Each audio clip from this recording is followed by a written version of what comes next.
Hey guys, welcome to episode number 572. Today is Monday, so it's Update Monday, and today we are talking about one thing and one thing only, and that is coconuts. I love coconuts for aquariums, and I wanted to share with you the best way that I've found to transform this into this. So, before we get started, make sure you hit the subscribe button. If you haven't already, also go check out myaquariumbox.com if you want to help support this channel. Alright, we've got some cutting to do, we've got some drilling to do. We're going to get into a little DIY coconut project and we'll see how far we get. It's going to be fun, so come along with me and learn how to be a better aquarist.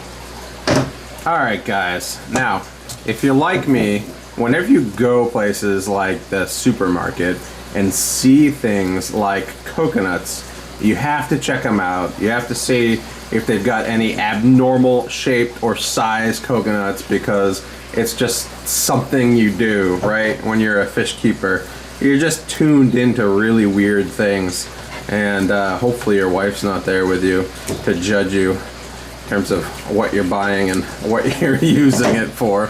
But this is a coconut that I got from a supermarket, and I got it because it had this oblong football shape, and I think I got this probably 3 or 4 months ago while football season was still going on, so I thought it would make an interesting video, but alas, I never got around to it during football season.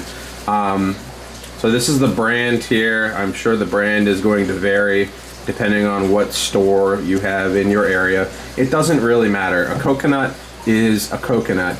There's just one thing you have to watch out for when you buy these coconuts. I tend to like the ones that do not have the ridge that's been sort of shaved into the middle of them. Those are like the easy crack coconuts that you're supposed to be able to just like crack over your sink, and that makes it easier to eat if you're using it for household kitchen purposes. But for us, you know, I'd prefer to cut exactly where I want without having a mark showing me where I have to cut. So this is the coconut that we purchased. You can see it's got the 3 eyes on one side, and it does have a very interesting shape. Now, one other thing you'll notice is this has a lot of fiber on it. That's perfectly fine for aquariums. In fact, your plecos and your shrimp and your crayfish and stuff will pick at that over time, and over time it will sort of bald itself and it will start to look like something like this, which doesn't have any of that fiber on it. But the goal for today is to turn this whole coconut into a coconut hut similar to this. I have a video that's several years old that probably has over 1 million views on it on this very topic, and I didn't do a very good job in that video. So what I wanted to do was revisit this with everything I've learned since then and show you guys the best way to transform this coconut into a coconut hut like this. And one thing that I find really helpful when starting a project like this is actually purchasing something that has already been constructed so that you can see exactly how it was constructed. Now, there are 3 steps to cutting this coconut, and we will go in depth into it later in the video. But suffice it to say, step 1 is to cut it in half. Step 2, and you can actually see this if you look on the edges here, step 2 is to use a hole saw and drill a hole, a round hole in the side of the coconut, and then step 3 is just to cut off the 2 tabs on the sides to form this nice U-shaped opening.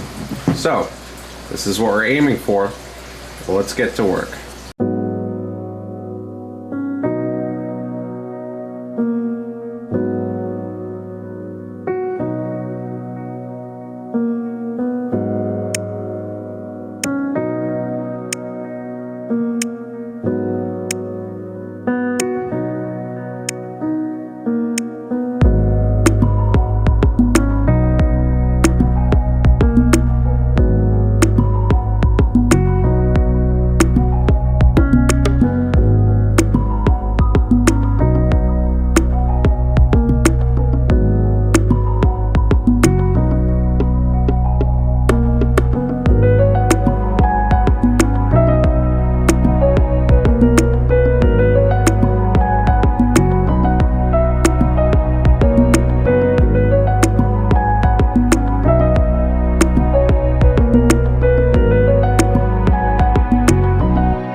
Alright guys, so here's the finished product and all of the steps in between.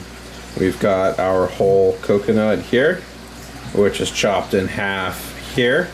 And it's important to note, if you've got an oblong coconut, you can chop it either way, the long way or the short way, and it's going to give you a much different shape. Then we've got our hole saw cut in the middle here, and then we chop the edges off there, and this is what it looks like in the end. I'm actually quite fond of this one. I think it's got a lot of character to it. But as you can see, those are the steps in order to make something just like this. And if you cut it the short way here, you can see it sort of stands up a little bit better like a hut. And if you cut it the long way here, you can see it sort of sits closer to the bottom of your tank. But either way, I think they look pretty cool. And actually you can stop here if you want, because this looks just as cool, I think, if you put that in a tank. But any one of these is going to be a great option for shrimp, for crayfish, for corridors, for plecostomus, anything that lives at the bottom of your aquarium. And as you saw, with a few tools and a few steps, pretty simple to make. If you don't have those tools, or if you don't have the time, you can always buy these online instead. Now, let's go throw these in an aquarium and see what they look like.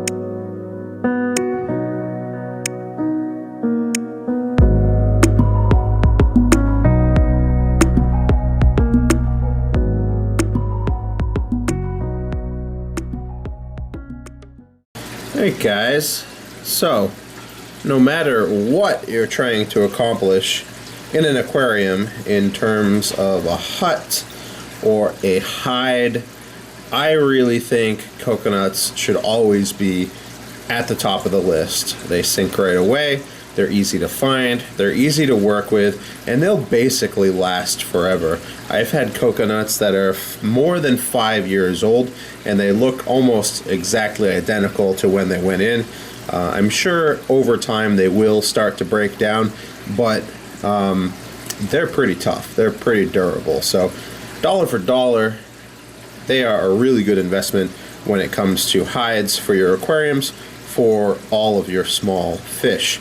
Now, like I said before, I actually prefer to leave all of the fiber on the coconuts. I think it gives it a nice added texture, and it's something that your fish and your shrimp and everything else will sort of rasp at and pick at over time. Eventually it will all fall off and it will look a little bit more naked, like this one back here, but it doesn't really matter. I think it looks good either way. So of these, I would think something like this would work really well for like a pistogramma, for very small fish that like caves, to breed in caves. Maybe even bristlenose plecos would use something like this. And for these ones, they are really well suited towards crayfish, towards corridors. I know corridors specifically love the safety of hiding under something like a coconut cave, and I find mine in these all the time. But crayfish, shrimp also love them just as much. Anyways guys, that's the quick video for today. Hope you enjoyed building these coconut caves with me.